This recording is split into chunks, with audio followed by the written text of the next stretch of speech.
The free agent fallout has already begun in the 2026 offseason, and Mr. Omar Khan was very active, to say the least. The legal tampering period is over, and we talked about it just before we got on, but the illegal tampering that must happen in the in-between must be very productive because all the stuff that happened just yesterday is pretty amazing, especially when we were trying to work through all of the holes that we had, Dave and I, in the last couple of weeks with the quarterback situation and then the offense. And then Omar Khan just said, okay, we're going to almost fix all of those holes right now and not have to worry about waiting until down the road. So in this episode of Boardman Black and Gold, David and I are going to walk through all of the transactions that happened yesterday and will be finalized in the next couple of days and just get our opinions and takes on what happened. But David, where do you want to start? Where do you want to start with all the news? Because there's plenty of headliners. Man, I think we should start right with the big one and go the wide receiver trade that we pulled off with Michael Pittman. Michael Pittman is a Pittsburgh Steeler, and it's funny because we were talking about kind of his understudy in Alec Pierce, and it turns out that Alec Pierce became the richest free agent wide receiver signing in the history of the NFL because he made $30 million or just about that in free agency to go back to the Colts. And Omar Khan said, all right, we'll take Michael Pittman. So what do you think about this? I mean, this is obviously one of the bigger moves that happened yesterday. What does this first initially register with you? I think that even though we didn't talk about him really at all, besides when we were talking about Alec Pierce, I like it. I think that, we kind of leveraged the Colts a little bit because to get Alec Pierce back, the Colts needed to free up some cap space, that being Michael Pittman. And so I think we've got Pittman on a little bit less than maybe he's worth potentially, which I really like. I thought it was a super smart trade. And I think that he's a really good player. It's 6 years of consistency in Indianapolis. He has some highlight reel crazy catches to go along with it. And I think that he'll be a fantastic number two. I think that he hasn't quite been able to be the standout number one, but I think that as a number two, and he's the big body guy I was saying, he's tall, he's got some muscle.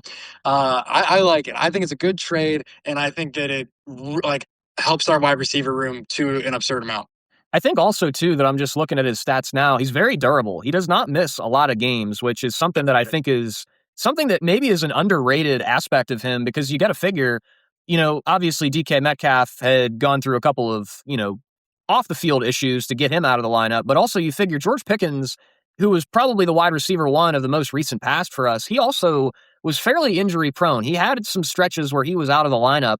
It's nice to have a guy, especially if he's kind of your 1B behind DK Metcalf, that he's so durable. And even looking at this last year for him, he had 7 touchdowns, which is a career high for him. So that's a pretty big deal for me. And, even myself, I can't say I watched very many Colts games, but I don't think I even really realized how big of a body he is. I mean, he is a big guy, 6'4", 225 pounds.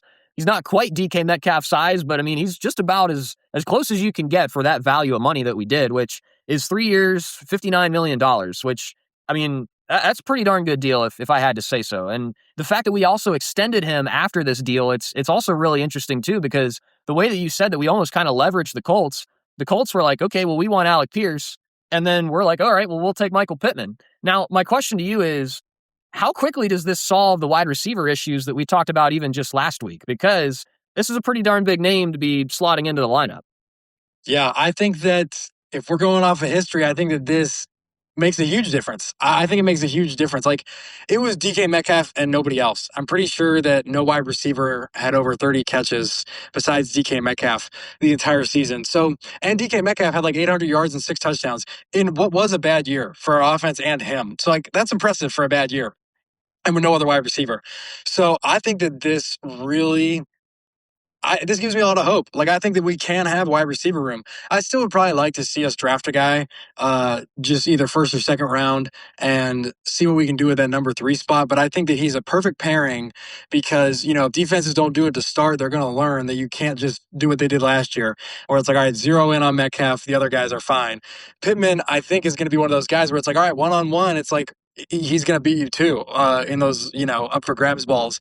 And I think that, even though I do still think we should draft a wide receiver to get the wide receiver 3 or something like that, even if we don't get that guy, with the way I'm hoping we use Pat Freiermuth in the middle, we still have that middle piece. And so I think that this really could unite our receiving core and pass attack. And I think that it was a calculated, smart decision that really went after the problem we had in the wide receiver room and fixed it.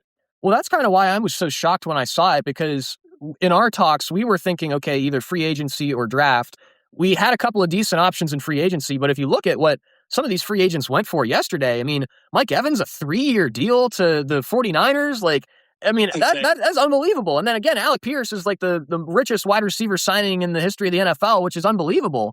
So, if we're looking at it from an asset standpoint, this could not have been a better job managing that by Omar Khan, because not only do you get a quality guy, honestly, a guy that you could say is kind of a 1B caliber wide receiver, you're also saving some money in doing so. And for the caliber, again, that Michael Pittman is, and that he has produced that fairly consistently over the course of his career.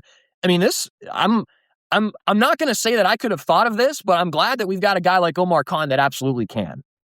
Yeah, I completely agree. Michael Pittman wasn't even on my radar. Like, I was thinking about it because when the news dropped, I was like, oh, I was trying to think about our podcast because, like, I know we talked about Alec Pierce a lot. And I was like, did I say anything about Michael Pittman? And I was like, I don't think I even did. Like, he just wasn't a thought. Like, I was just like, he's not an option. And yeah, I think the con artist is back. And, I'm really excited to kind of look into what else he did because I like a lot of his choices. But this, I think this is hands down the best trade. Now, again, hindsight's 2020. We've seen the results of some of the other ones, but I think that, like, on paper, this is the best trade he's made. Well, and also, too, you got to figure that the actual trade itself was pretty negligible. We got a 7th-round pick as well as Michael Pittman for a 6th-rounder. So as far as it goes, this was essentially just a salary dump on the part of Indianapolis. And if we're getting a guy like Michael Pittman on a salary dump and then signing him to a contract extension immediately after, I don't see how that does anything but benefit us, especially when we had a glaring hole at wide receiver, too. Absolutely. And I think that what I like about this and what I liked about a couple other of his free agency additions is I feel like in recent years, specifically at cornerback, which we'll get to them later, but we've gone after guys who are like should be retired or in their last year. And then they end up halfway through the season retiring or, not being able to be on the field anymore.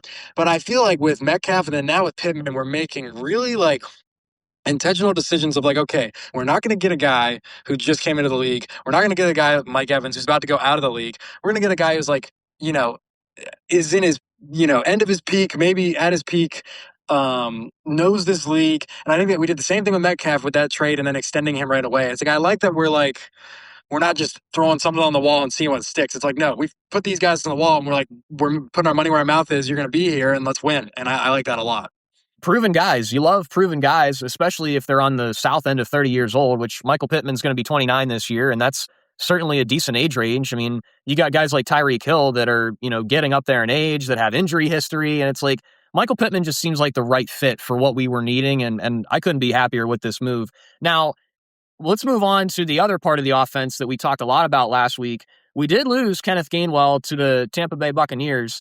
He went for 2 years, $14 million.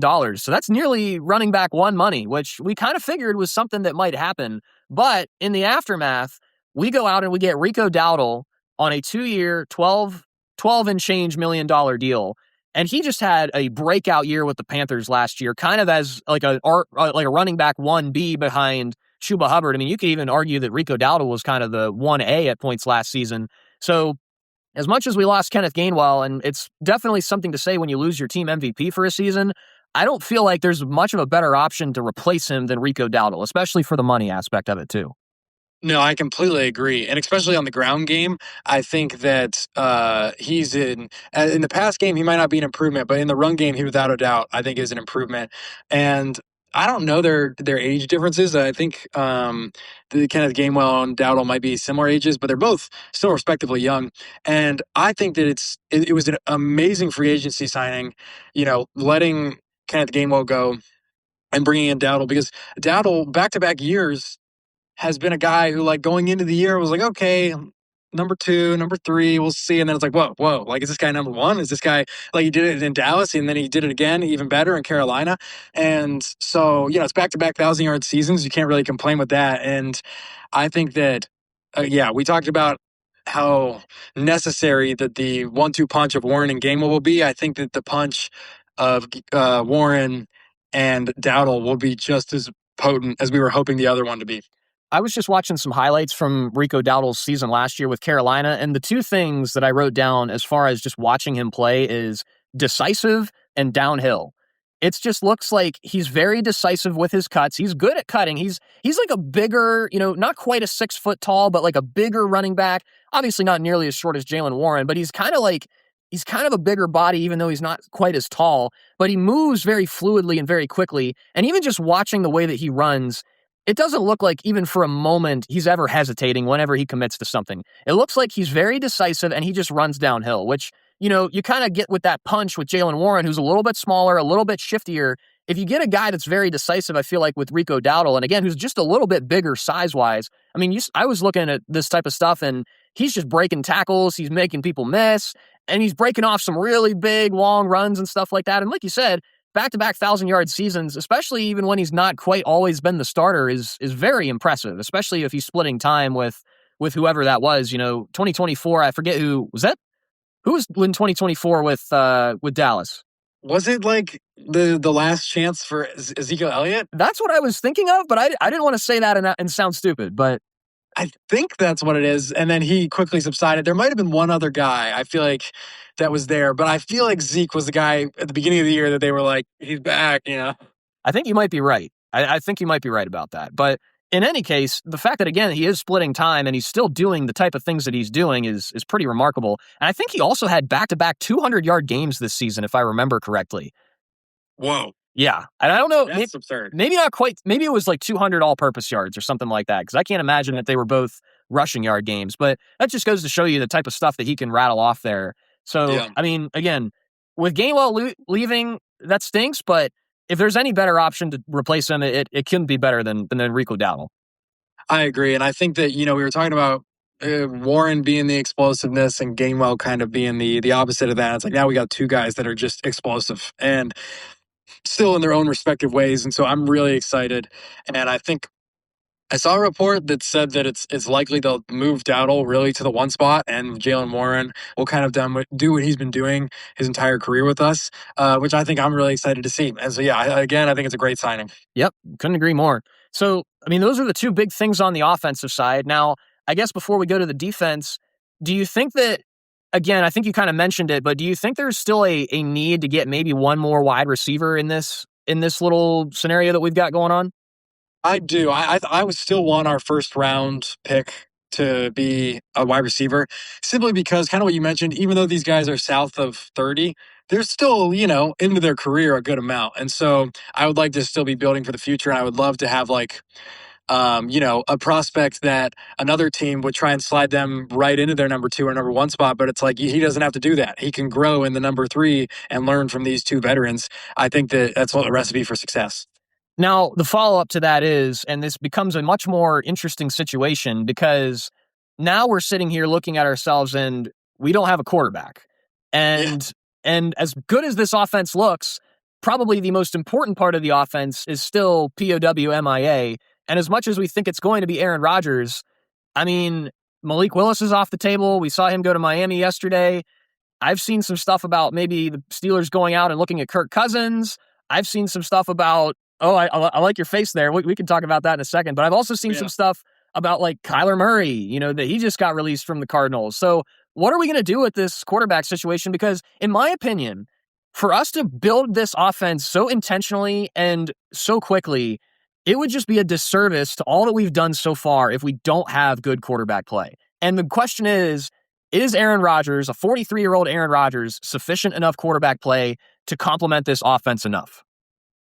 That's a great question. That's a question I'm not sure how to answer. My gut would probably lean towards no. Like, I think it's what I was saying last year. But, with his old buddy Mike McCarthy and a whole new look offense, and again, a lot, just some good weapons added. Like, who knows? Aaron Rodgers could be that guy. But there are some interesting names out there. I think that, listen, I know that he's had a rough tenure with Atlanta, but off the field, I just absolutely adore Kirk Cousins, and I'd give him a chance any time of the day. Like, I would give him a chance. So if we signed him, I'd be happy. If we got Aaron Rodgers back, I'd honestly probably be happy too. I think that our offense, specifically again in the receiving core, was just so undermanaged. Like you could see so many times he's talking to Roman Wilson or Calvin Austin or these guys. It's just like, you're not doing what I'm telling you. And, some of the blame could be on Rodgers for that. It could definitely be on the receivers too, and the coordinator. And so with those things being different, I think that Rodgers could play better. Although he's not my first choice because I do think that, again, he should retire. Now, this Kyler Murray thing is freaking me the heck out because that better not happen because that would just be insane. I think that Kyler Murray has had a million chances with Arizona. And Arizona's in a rough spot and they've had some rough going the past few years and they aren't the best team as a whole and they haven't had the best coaches. But I mean, there was an era with Cliff Kingsbury where that team was whole and that team was a playoff team and Kyler Murray struggled and collapsed down the end of the way. And so I know that I saw a report Minnesota strongly looking at him. I hope that they just give him an offer and that they take it. And he'll probably do great things with Kevin O'Connell because Kevin O'Connell can get great stuff from anybody. But I don't want him on our team. I don't think he'll be good. And then I'm trying to think if there's another name. The one name that we know we won't see, I just want to point this out, is Kenny Pickett because he has signed with, is this his 7th team since 2022? Maybe 6th? I mean, I forget what team he's with now, but it is insane the amount of teams that he's gone to. The Carolina Panthers. Yes, that's who it is. Poor guy. Poor Nathan, in fact. Yes, yeah. Bryce Young, I pray stays healthy the whole year for Panthers fans' sake. Yes, absolutely. And me kind of being like a secondary Panthers fan, having lived in North Carolina for a long time, that just is like, man, you're absolutely right. I hope Bryce Young just plays all 17 so we don't have to see Kenny Pickett in Carolina. Yeah, no thanks. Now, here's my other concern with this whole conversation, and it's just me kind of just connecting the dots because based on the other signings that we made, and we'll get to those on the defensive side in just a second, but right now we've got $14 million in cap space remaining for this upcoming season. So it's not a lot. And the issue is, if we went to go get Aaron Rodgers, obviously that would take up a lot of that remaining cap space. Here's my biggest fear in just connecting the dots with everything that's already happened. I have this massive fear that Omar Khan is starting to look too far down the road and he's looking to Pittsburgh and he's looking at the rivers and he sees Heinz Field and he sees the clock with the days counting down and he says, uh-oh, I'm going to get my new future quarterback in this draft. We've already talked about this, but we don't like that idea. And I'm getting really nervous, again, based on what I'm seeing in the money situation and also what I'm seeing with the offense. Yeah, that's a great point because with that remaining cap space, I think that's got to almost completely write off Kyler Murray. Like, I feel like Kyler Murray wouldn't take. I feel like Kyler Murray is definitely worth less than $14 million, but I feel like he probably thinks he needs more. We could definitely get Kirk Cousins for that. You're right, Aaron Rodgers probably would require a good chunk of that.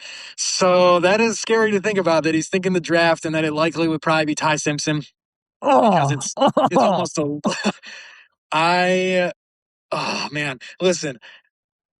I'm not a Ty Simpson fan. I do not like Ty Simpson. I don't like Alabama.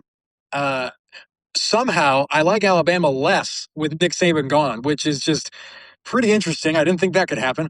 I love Nick Saban, but Alabama just stinks. But the thing about, this is what I'll say. The thing about Ty Simpson is that I like his intangibles. I think he's a good athlete. I think he can throw the ball efficiently. But every time I've watched him play, it's just mistake-ridden. And again, could McCarthy develop that? Maybe. I don't really want to risk it this year, especially because of the quarterback class is going to be coming the next year. And so I don't really like this idea that Omar Khan might have, like, of drafting the guy in Pittsburgh, because I just don't think there will be that guy. Especially because we just drafted Will Howard, and it's like, what are we doing? Like, let's just develop Will Howard, the national champion that we have right now, and maybe just save the cap space, use it somewhere else, and go with that. Because I think that, like, let's see what we got with Will Howard. Because, I mean, if we're talking that highly about him, maybe we don't need to get another guy, and we've got him, and then Rudolph, who we know is a solid backup. So I don't know. What are your thoughts on that whole thing? Well, again, my concern is at an all-time high, just connecting the dots and looking at all of this type of stuff. And I absolutely agree with your sentiment that if it's going to be anybody, it's going to be Ty Simpson because it just makes too much sense with the slot, with everything else that, surrounds that whole situation. So to say that I'm concerned is a brutal understatement. Now, I don't know if I have a great option as to what to do because I'm just thinking about it. And even in the day that I've had to process all these things happening, I'm looking at it and I'm like, well, maybe the best option is, with the way the money's working out, to just go and ride with Will Howard, because that might just have to be the answer. Now, here's what I'll say to this, and this is news even as of today. it sounds like the Steelers are actively shopping Patrick Queen, and he has been very closely connected to Dallas. And I'm seeing your face now, so that I'm assuming this is news to you. Yeah, I did not know that at all, and that's so interesting. I'll say this really quick, and then you can keep going. But I was thinking that if we didn't take a wide receiver in the first round, I think it should be a Mike linebacker. Like I think in one of the early rounds, we need to draft a Mike linebacker because of Patrick Queen. So I'll let you continue. That's very exciting news to me. Well, I would say the same thing, and I don't necessarily have anything to add to that because I would say also, again, just based on the complexion of the roster right now, I would also take a linebacker because that just seems like the position that is kind of the in-between right now, that it's not exactly elite, it's not terrible, but I feel like it could very well benefit from a first-round caliber type of guy, kind of like Carson Schlesinger that the Browns took like right at the beginning of the second round last year. I mean, he looks like he's going to be a lifer in the NFL with how his rookie year went. That's the type of guy that I would go after in the first round, not a quarterback, just try to figure out and piece it together as far as the quarterback goes. And then, especially if you do get rid of Patrick Queen, then that does leave a pretty big hole. Now, if they do end up making this deal, which there's nothing concrete as of now, but the rumors are pretty heavy. If this were to actually happen, I would say absolutely go after a linebacker in the first round. And I don't know exactly what that looks like as far as like a name basis goes right now, but I'm sure there's probably at least one good linebacker somewhere in this draft we could take. Yeah, absolutely. I mean, oh man, talking about linebackers, it's so tempting to be like, let's just trade up and get one of the elite Ohio State linebackers that I watched all year.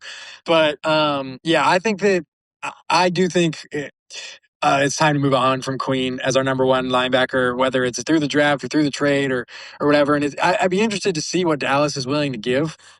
For Patrick Queen, because their defense is absolutely in shambles, so they're working on that. But I think that wide receiver and middle linebacker are our two highest needs, I'd say. And wide receiver, you can move down maybe a little bit, but it would be very comfortable to have another guy because I mean, Calvin Austin's in the wind right now. Like we still don't fully know where he's going to be, so we really don't have a number three. And so I think that it would be very comfortable to get that. But yeah, going to middle linebacker, I would love, regardless of what happens with Queen, to get another guy who can be that middleman.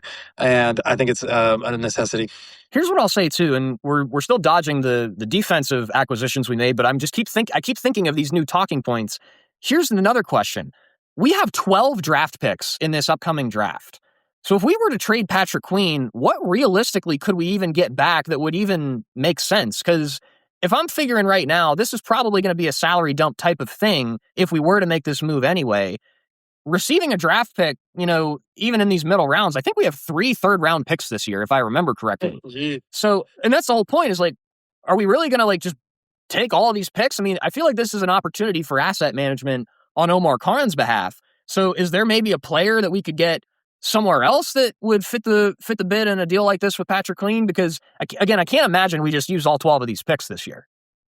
Yeah. Yeah, no, I mean that's great, and I think that what you could do, because I don't obviously Queen's not going to work on a 1-to-1 trade with another linebacker on another team, but it could work with a wide receiver number 2 that could become a 3 or even a 3, and then we go with our first round pick and get him in a linebacker, which could be really interesting because I think there are some wide receiver rooms that have some depth that could be willing to maybe get him in a linebacker to giving up their second or third wide receiver. I don't have anything specific right now or name specific, but what are your thoughts? Well, obviously the 1-2 punch in Dallas right now is CeeDee Lamb and George Pickens, which I don't think they're just going to hand us George Pickens right back. But right. I figure like a guy like Kevontae Turpin, I don't know if he's still under contract with them, but that's an intriguing name for like a wide receiver 3, I feel like. What do you think about that? Yeah, I think that's very intriguing. I think he kind of has the same skill set except except better than Calvin Austin. And so I think that he would fit that role well. I'm trying to think of realistically, like who we could snag, and like wide receiver rooms already look different because of free agency and things like that. So the depth is look completely different.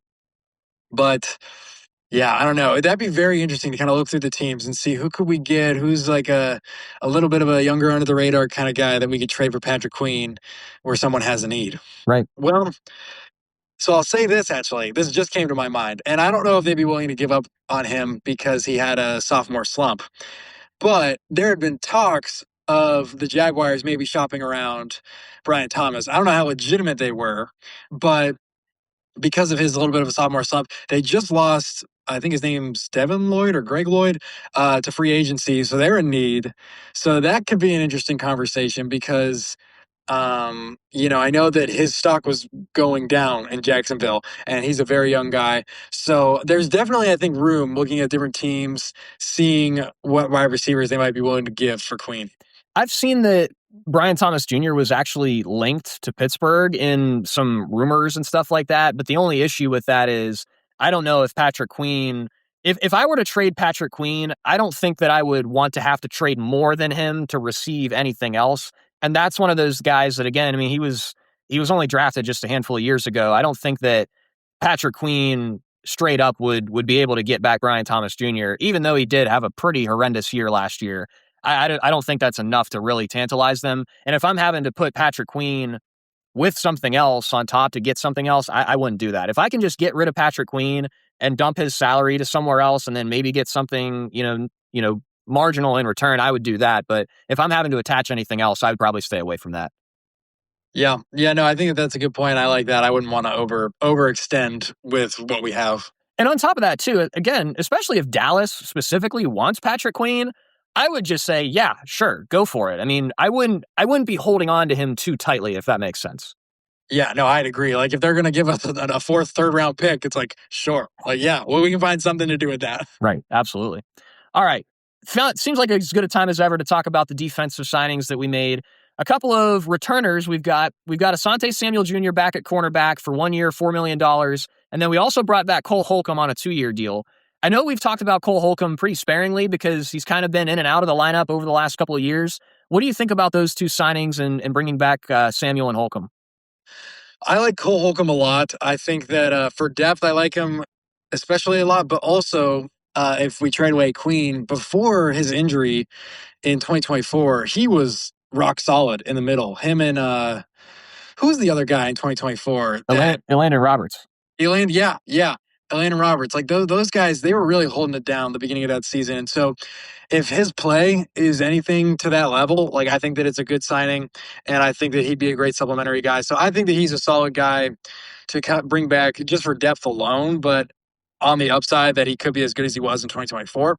And then Asante Samuel Jr., I like him a lot. I think I like him more than probably most people right now. I think that people are quickly forgetting what his play was before the 2024 injury season that he had. I think that he was, a pretty almost standout for the Chargers before that injury, and had some really good play for them. And I think that, he didn't get a lot of playing time with us this year. And so I think that this upcoming season could be like kind of a prove it for us kind of here because I like him a lot. I think I like both these guys coming back. What are your thoughts? I do too. I think it's solid. It's a solid job to bring them back again with their familiarity with the team. I thought Asante Samuel Jr. was good in his limited role last year. And again, like you, I like Cole Holcomb as well. So I think that's a nice little patchwork to this defense. Then I think those are some solid, kind of low key, low tier moves. But the big move that we made yesterday on the defensive side of the ball was to sign Jamel Dean from the Buccaneers for a 3-year, $37 million deal. I'm looking at his PFF right now. He was the third ranked cornerback in 2025, which, again, we figured that wide receiver and cornerback was probably two of our largest needs. Going out and getting Michael Pittman and going out and getting Jamel Dean seems like a pretty simple fix to both of those things. And again, just looking at Jamel Dean and his success over the course of time, I mean, this is a pretty substantial move for us to get across from Joey Porter Jr., I feel like.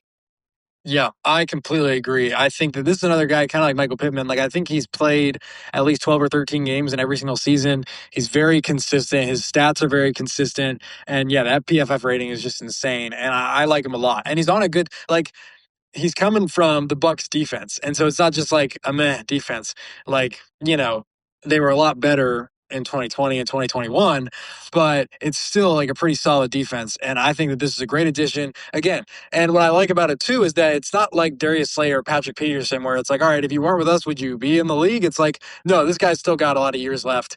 And like, again, hitting him right in his like peak moment. Yeah, I'm right there with you. I like this a lot. And again, even just thinking about like the Bucs last year and kind of him being a centerpiece of that defense, I think this is a massive move. And again, thinking back to what our needs were, if we were thinking wide receiver or cornerback in the first round, this really frees us up for that first rounder to be something that might even be just, whether that is a middle linebacker, maybe that's like an offensive lineman or something, but it also just gives us an opportunity to take best available. And I think that's something that we have done, interestingly enough, but haven't really like should have done, if that makes sense. Like we have taken best available in the last couple of years, but it's almost like we did it just because we wanted to and not because we could.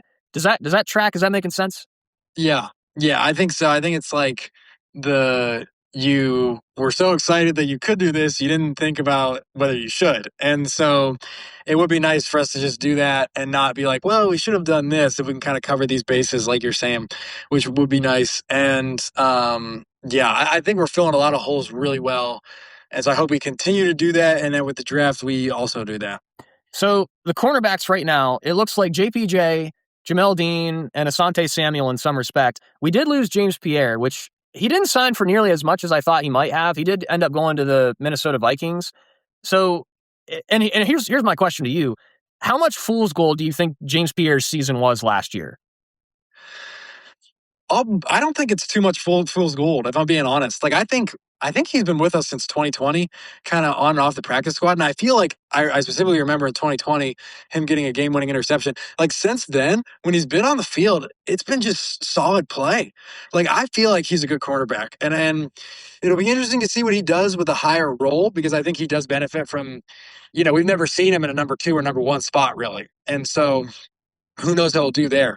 But I think that he's a good player, and I like him a lot. And it'll be sad to kind of miss him in the depth. Again, I don't know how he'll do against a number 1 receiver or number 2 receiver.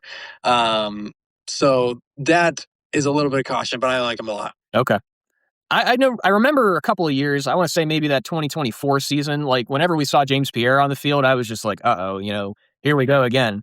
But I mean, you can't look at what he did last year and say that he's terrible because obviously he was one of PFF's highest ranked cornerbacks last year. So there is something to be said about that. So as far as the losses go, I mean, he's one of them. The other loss that we talked about last week is Isaac Seumalo. He goes to the Bucks for 3 years, 31 million, which I said last week that he was probably going to get around 10 million. And sure enough, he did. So it also does open up a spot at left guard that we'll have to fill up now, which again, maybe we think about that in the draft. Maybe we think about a linebacker. That's a conversation that we'll have to have. But as far as the offense and the defense goes right now, I feel like Omar Khan just went and he filled a lot of holes. And to do it so quickly and to still have a little bit of money left over, obviously we still need a quarterback, but I feel like right now I'm in a much more positive position than I was a week ago. And I can let you speak for yourself with that as well. I would agree. I think that the holes that we were talking about that like needed to be filled, a good amount of them have been filled in ways that I'm optimistic about and in ways that I like. And I feel like last year it was like, oh, we got Pickens away. Okay, sweet. But we got Metcalf. And it was like, okay, interesting. And then it's like, what? We traded away Minka Fitzpatrick for Jalen Ramsey? It's like, I'm going to miss Minka Fitzpatrick, but okay, I guess we have Jalen Ramsey and now Johnny Smith, who's gone. And then, like, with Aaron Rodgers, it's like, all right, I mean, yeah, it's better than Mason Rudolph, but like, all right. Like, so, I feel like every single time we made a move last year was like, what? Like, it's like, okay, fine, I guess. But like this year, it's like we're making moves, and I'm like, okay, like, yes, I like that a lot. So that's been very refreshing this year. And even in the exits, you think about Kenneth Gainwell. When I saw Kenneth Gainwell was gone, I was distraught because I'm thinking to myself, okay, well, there goes like our team MVP from last year. But then we fill it immediately with Rico Dowdle. And you say, okay, that's pretty darn good. I'm happy with that. There wasn't a single move yesterday that I would say that I was upset about. And even on the money aspect of things, because I know there were some teams yesterday that they might have overpaid for some of those free agents. I'm looking down at the money aspect of things with the Steelers right now. I really am thrilled with how Omar Khan managed the financial assets, especially with Michael Pittman, and you think of Rico Dowdle and, even James or Jamel Dean. Like, the money just seems to be working out well, which is something that's nice to have flexibility-wise. If you're kind of one piece away at the deadline, you need one more thing. I know we're not a deadline team, but it kind of opens us up to be one of those if we're in that position later on this season. Yeah. Yeah. And I completely agree where it's like, man, if we're wanting to ride with Will Howard and risk that, and then all of a sudden it's like, well, we still know how we feel about Will Howard. It's like, hey, you can go out and maybe get Rodgers late or maybe get Cousins late. Like Cousins, you could probably convince to be a backup and be a little bit more of assurance if Will Howard doesn't land. So I think it's great that we're like making these moves that are very beneficial, look really good, and are also financially positive too. Absolutely.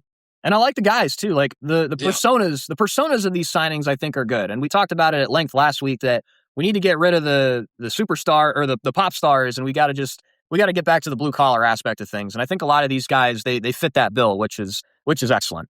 I agree. You know, specifically with Jamel Dean coming from Tampa Bay, like I feel like they just have that whole blue collar like work ethic thing from Baker Mayfield and everything like that. And then Michael Pittman, I feel like he's such a. I mean, I don't know if I've ever heard him speak. So he just seems like a blue collar guy too. And I think that that's what we got to work towards. And I think that it's good to see that we're making these decisions that kind of align with that. Yeah, couldn't agree more. Zane and David, we're happy here on the Boardman Black and Gold podcast. Omar Khan did a heck of a job after the legal tampering period began yesterday, so we appreciate you listening to this little free agent fallout update, and I'm sorry that we did not get to trivia this week, but in my timing aspect of things, I did not realize that all of this stuff was going to be going down, and then I texted David yesterday, or actually it might have even, was it yesterday or this morning? It might have been this morning. I think, let me check. It might have been, I think it was, you texted me. Yeah, it was like very late last night. And then we confirmed today. Yeah, so we were bound and determined to do some trivia, but we can't just look at all this news and let it go by the wayside so quickly. So we promise that we will have trivia at some point. David will get that test here pretty soon, and I'm pushing it off for him just so that you can get all that stuff marinating in your brain and you can get all that stuff and ready to go for this trivia, which I know you're going to ace. I'm excited for that episode, which I think we can confidently say will happen next week, but as much as we put it off, maybe I shouldn't be saying that.